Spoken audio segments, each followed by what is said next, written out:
अस्सलाम वालेकुम। मेरा नाम आसिम मकबूल है और मैं isla.rg के प्लेटफॉर्म से आपसे मुखातिब हूँ। 70 रूल्स ऑफ इंग्लिश के हवाले से हमने अपने कुछ वीडियोस तरतीबवार शुरू किए और 2 वीडियोस मैं बना चुका हूँ, बल्कि 3 वीडियोस। और आज 70 रूल्स को अब हम स्टार्ट कर रहे हैं, लेकिन इसको स्टार्ट करने से पहले एक बुनियादी चीज़ मैं आपको और बता दूँ, ताकि आपको वो 70 रूल्स जो हैं अब बाकायदगी से समझना शुरू हो जाए। अगर आप ये चीज़ नहीं समझेंगे तो आप 70 रूल्स में से कोई एक रूल भी नहीं समझ सकते। इसलिए बल्कि इसको भी मैं फर्स्ट रूल ऑफ इंग्लिश कह दूँ, जबकि ये रूल नहीं है, ये तो बेसिक अंडरस्टैंडिंग है। This is the basic understanding. ठीक है जनाब, बेसिक अंडरस्टैंडिंग।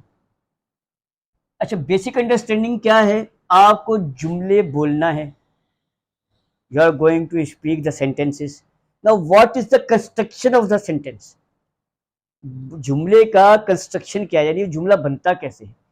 तो सबसे पहले जो एक चीज हम यूज करते हैं वो है सब्जेक्ट, फिर हेल्पिंग वर्ब, फिर वर्ब, फिर ऑब्जेक्ट, फिर प्रीडिकेट।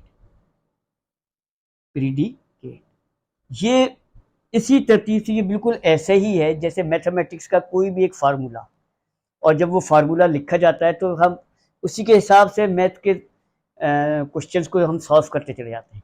तो आप ये समझ लें कि लैंग्वेज को सीखने का जो फार्मूला है, ये है फार्मूला। और वो क्या है? सबसे पहले सब्जेक्ट आएगा। अभी मैं आपको इनके बारे में बताऊंगा।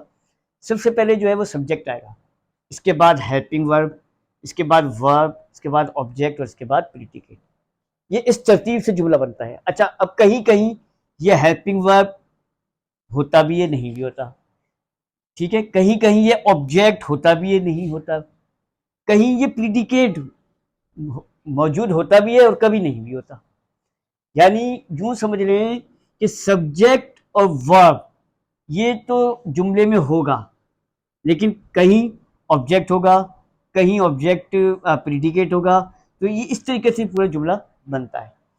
अच्छा, अब मैंने अक्सर स्टूडेंट्स को देखा है कि जो लैंग्वेज सीखने की कोशिश कर रहे होते हैं, उनका ये बुनियादी कॉन्सेप्ट, यानी वर्ब, ऑब्जेक्ट और सब्जेक्ट, इसका बुनियादी जो है वो कॉन्सेप्ट क्लियर नहीं होता।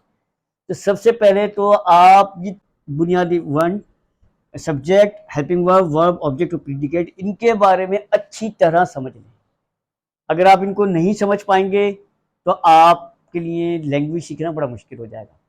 इसलिए ज़रूरी है कि सबसे पहले हम देखें कि सब्जेक्ट क्या है, हेल्पिंग वर्ब क्या है, वर्ब क्या है, ऑब्जेक्ट क्या है और प्रीडिकेट क्या है। देखें, सब्जेक्ट में थोड़ा सा बात को आसान करने के लिए हर कोई सब्जेक्ट से और हेल्पिंग वर्ब और वर्ब से शुरू करता है। मैं सबसे पहले वर्ब से शुरू करूंगा, आप बाकी इन सारी चीज़ों को हटा दें। और ये आई एम श्योर और आई गिव यू गारंटी कि अगर आप इस तर्ज से सीखेंगे तो आप बासानी पहली क्लास ही में जो है आप इन सारी चीज़ों के कॉन्सेप्ट क्लियर हो जाएंगे। मैं दावे के साथ कह रहा हूँ।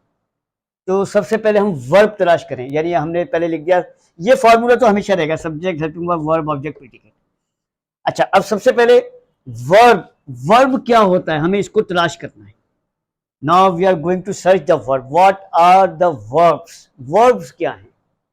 देखिए, वर्ब कहते हैं एक्शन वर्ड्स। जी, एक्शन वर्ड्स, यानी जिसमें वो अल्फाज जिसमें हरकत पाई जाए। लेकिन जैसे मैं लिख रहा हूं, लिखने में हरकत पाई जा रही है। मैं पढ़ रहा हूं कोई चीज, उसमें हरकत पाई जा रही है। ठीक है, मैं आवाज दे रहा हूं, इसमें भी एक हरकत पाई जा रही है। तो जो जो लफ्ज जिसमें एक्शन हो, हरकत पाई जाए, उसको हम कहते हैं वर्ब। उसको हम क्या कहते हैं? वर्ब। अच्छा, वर्ब की एक और आसान सा मैं आपको मिसाल दे दूं, उर्दू में भी अगर पहचानना है, जिस लफ्ज के साथ ना लग जाए, जैसे पढ़ ना, लिख ना, सोना, जागना, चलना, फिरना, देखना, मारना, उठना, बैठना, ये सारे अल्फाज जो हैं ये वर्ब हैं। और इन सारे अल्फाज में क्या एक चीज मुश्तरक है, वो क्या है? हरकत पाई जाती है। तो सबसे पहले तो आप जुमले में वर्ब को आइडेंटिफाई करें. You will have to identify first about the verb.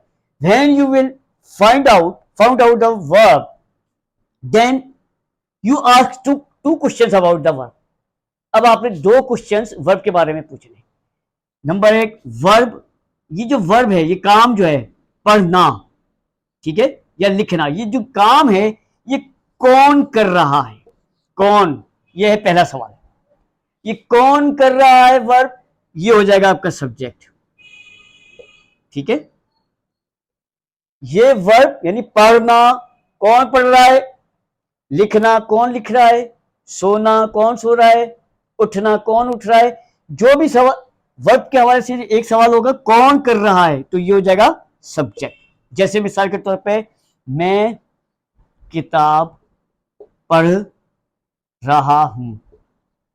अब मैंने आपको बताया था पढ़ना, आपने सबसे पहले वर्ब को आइडेंटिफाई कर लिया. अब वर्ब के बारे में, कौन पढ़ रहा है? मैं, ये हो गया सब्जेक्ट. और दूसरा सवाल क्या पढ़ रहा है? कौन पढ़ रहा है, क्या पढ़ रहा है? तो दूसरे सवाल का जवाब जो होगा वो हो जाएगा ऑब्जेक्ट. बहुत आसान चीज. इसी तरह कोई सा भी आप जुमला बना लें. मिसाल के तौर पे एक मैं जरा और जुमला लिखता हूं. लड़के बाग में क्रिकेट खेल चुके हैं. अच्छा, सबसे पहले वर्ब तलाश करें. इसमें वर्ब क्या है जिसमें हरकत पाई जाती है? क्रिकेट में हरकत पाई जाती है? नहीं, क्रिकेट में हरकत नहीं पाई जाती. लड़के में भी हरकत नहीं पाई जाती. खेलना, यह है वर्ब. ना, खेलना, ये वर्ब तलाश हो गया. अब वर्ब के बारे में, खेलने के बारे में दो सवाल. कौन खेल रहा है?